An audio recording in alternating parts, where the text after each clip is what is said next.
Okay guys, Kia Carnival facelift akhirnya sampai di Malaysia. Masih MPV besar, masih gaya family boss, tapi kali ni nampak lebih kemas, lebih moden dan lebih premium dari luar sampai ke dalam. Apa yang baru dekat luar? Paling ketara, rekaan muka depan kini lebih tegas dengan lampu depan LED yang lebih nipis dan bentuk grill yang nampak lebih besar. Carnival sekarang nampak lebih dekat dengan bahasa desain Kia terbaru.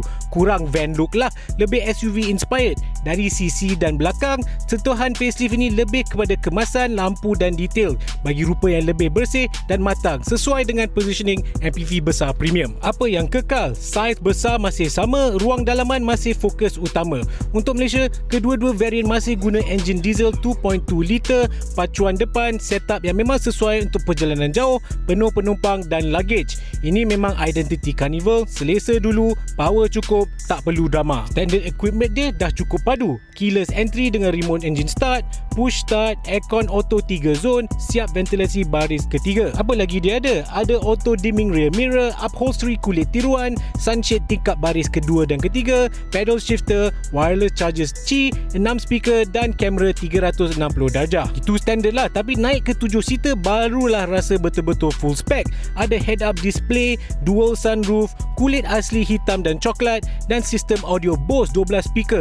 Yang ni memang untuk siapa nak rasa MPV family yang betul-betul premium. Cuma satu benda yang agak geram, sistem bantuan pemanduan hanya untuk 7 seater. So ADAS dekat 11 seater tak ada lah. Dari segi keselamatan, 8 beg udara standard untuk semua varian, termasuk driver knee airbag dan front center airbag. Stability control, door opening warning dan rear seat reminder pun semua ada. Harga dia, well, untuk 11 seater 189k, untuk 7 seater 249k. Kesimpulannya, Kia Carnival facelift ni bukan ubah tool, tapi facelift yang kena dengan pasaran.